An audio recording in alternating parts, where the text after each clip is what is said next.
Yo les bitches et bienvenue dans ce nouveau vlog bricolage. Donc toujours sur la fabrication de mon tiroir... de mon afficheur géant. Donc deuxième partie de ce vlog bricolage où on va voir la programmation. Puisque donc vous voyez qu'il est tout terminé. Il y a même une prise USB à l'arrière maintenant pour le reprogrammer. Une vitre blindée, au cas où. Donc aujourd'hui on va voir les grandes lignes de la programmation. Voilà, comment c'est fait en gros, comment je l'ai programmé. Bien sûr, je suis pas un codeur pro, c'est peut-être pas ultra optimisé, mais ça marche en attendant. Donc on va voir ça, on va voir un petit peu comment ça marche pour vous donner une idée. Et j'ai même mis le code pour ceux qui veulent voir. Donc dans la description, vous avez un lien pour aller le voir. On y va? Allez, go sur le PC. Salut à tous, c'est Experiment Boy, j'espère que vous allez bien, car aujourd'hui on se retrouve pour un petit gameplay de Code My Tiroir, hein, donc un tout nouveau jeu créé par Ikea Gaming Systems, hein, donc sans plus... sans plus attendre, hein, on rentre dans le menu. Alors déjà j'utilise CodeBlocks pour taper le code, donc c'est-à-dire que j'écris tout là-dedans, puisqu'il complète la syntaxe, tout ça, donc ça va plus vite. Et après je fais un copier-coller, j'envoie tout dans le logiciel Arduino, et c'est là que j'envoie dans mon afficheur. Ce code, il commence bien entendu par les variables, voilà, la déclaration des variables, tout ce que j'utilise donc dans mon code. Alors en gros, j'utilise donc une liste pour stocker donc les pins qui correspondent aux digits et aux latches de mes décodeurs. Ensuite j'utilise une liste qui va contenir les nombres qui vont donc être affichés, c'est-à-dire que là, le premier nombre qui est ici, c'est le nombre qui est tout à droite de mon afficheur, et après on revient petit à petit voilà, vers le nombre qui est à gauche, donc les 6 chiffres sont là. Ensuite j'utilise d'autres variables qui vont être utilisées pendant mes interruptions, c'est-à-dire qu'en fait quand il y a un déclenchement, un contact, le trigger ou quand on appuie sur le bouton, ça déclenche ce qu'on appelle une interruption. En fait, une interruption, c'est une fonction qui va être exécutée instantanément dès qu'il y a un front montant, c'est-à-dire qu'on passe de 0 à 5 volts, ou un front descendant, sur une entrée précise. Donc elle va s'exécuter instantanément, c'est-à-dire que le programme va s'arrêter là où il en est, et hop, il va exécuter ça, et après, hop, il revient là où il en était.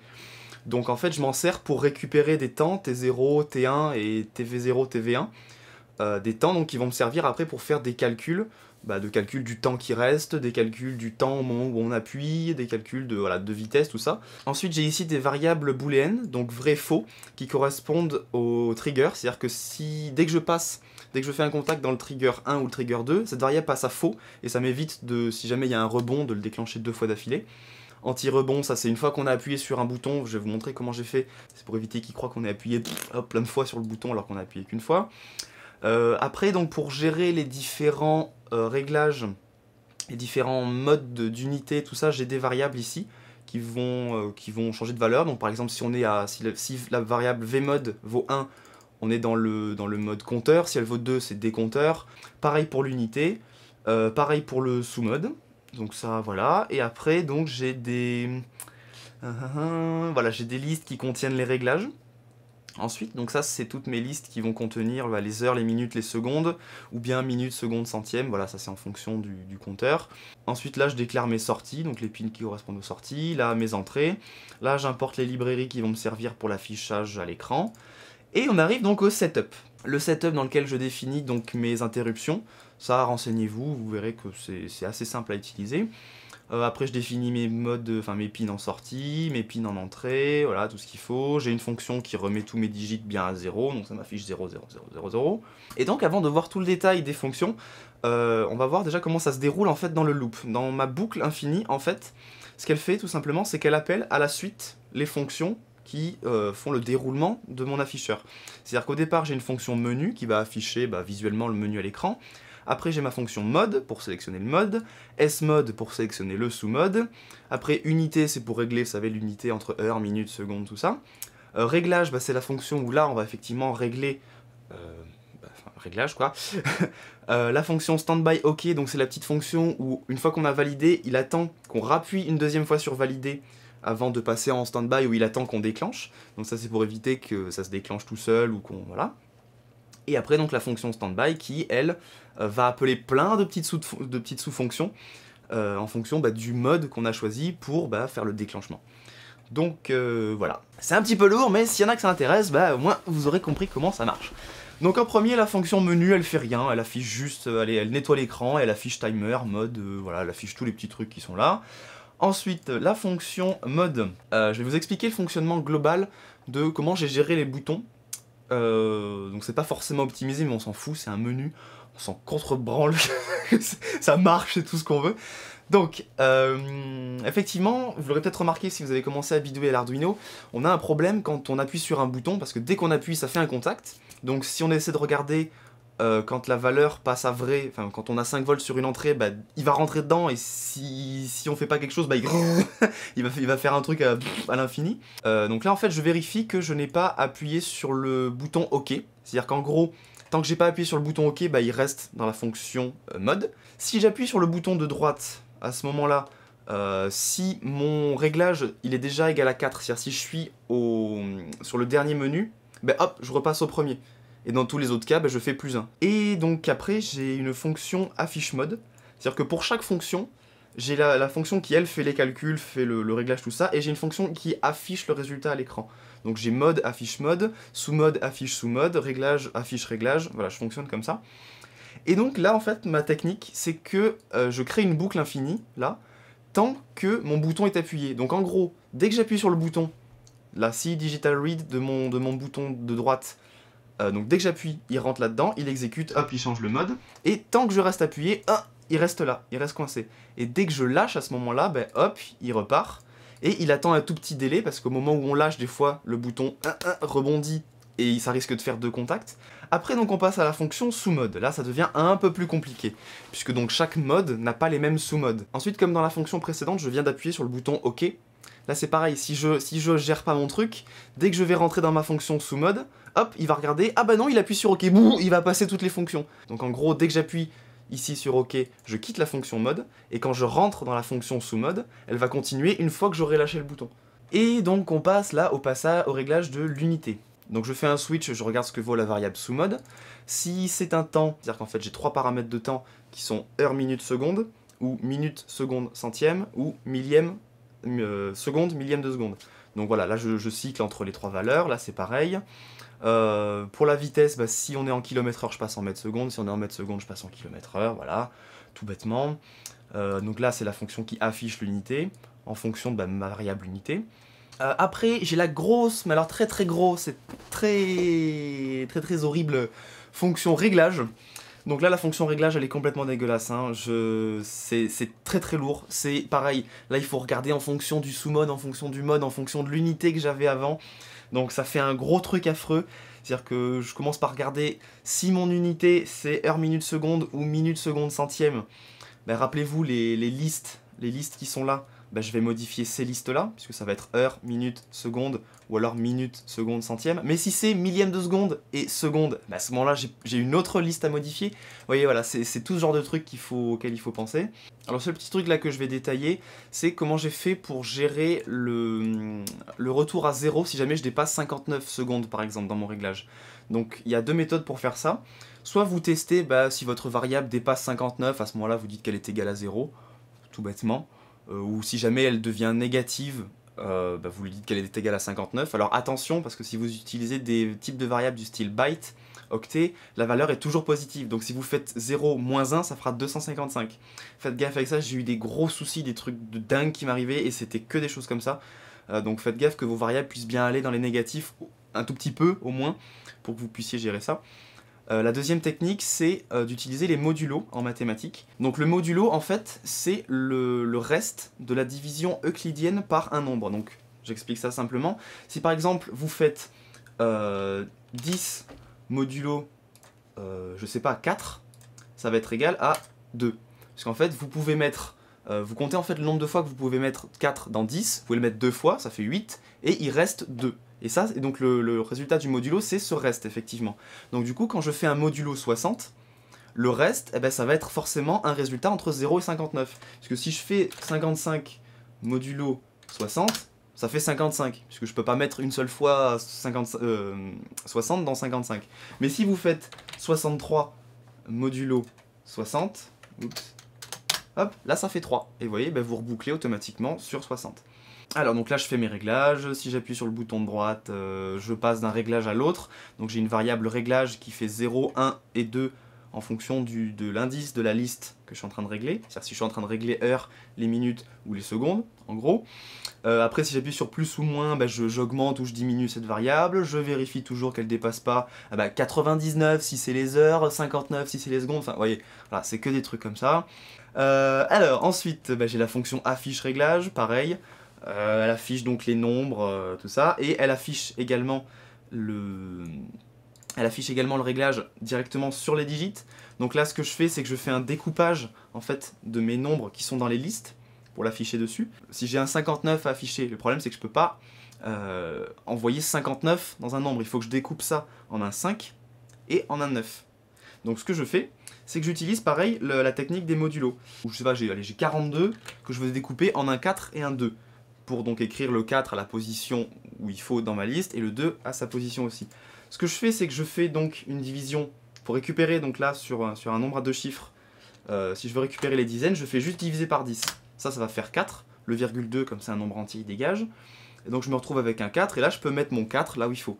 Et si je veux récupérer juste les unités, bah, j'utilise le modulo, et je fais un modulo 10. À ce moment-là, on va placer 4 fois 10 dans 42, et il me reste 2. Voilà, donc c'est comme ça que je découpe mes nombres, et donc ça me permet de, assez rapidement, découper mes nombres affichés, et vous voyez que je les stocke à chaque fois dans nombre 1, nombre 2, nombre 3, nombre 5, dans les indices de ma liste, donc qui correspondent aux digits. Là, ça correspond vraiment à ce qui va être affiché sur les gros afficheurs.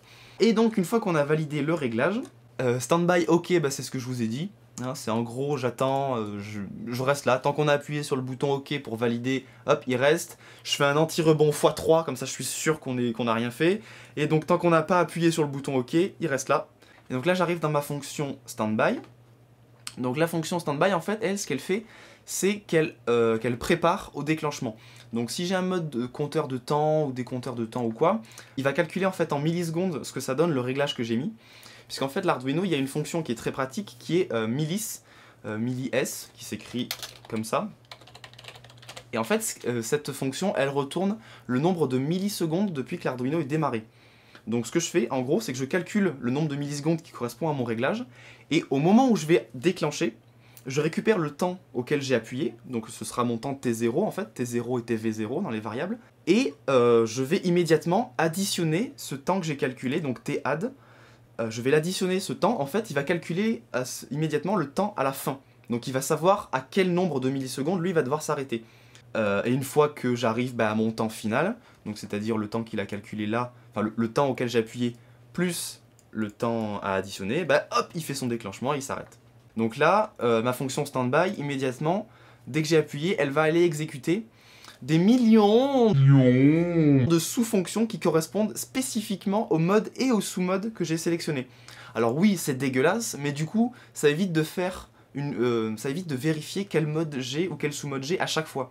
C'est-à-dire qu'immédiatement, ça va prendre le bon chemin et ça va tourner en boucle là-dessus. Parce que là, on est vraiment pressé sur le temps. C'est crucial d'avoir une bonne précision. Donc j'en montre une, par exemple. Si j'ai mis un compteur de temps, tac, immédiatement, il va regarder dans quelle unité on est. Alors oui, ça fait copier 3 fois la même chose, mais il regarde au moins qu'une seule fois.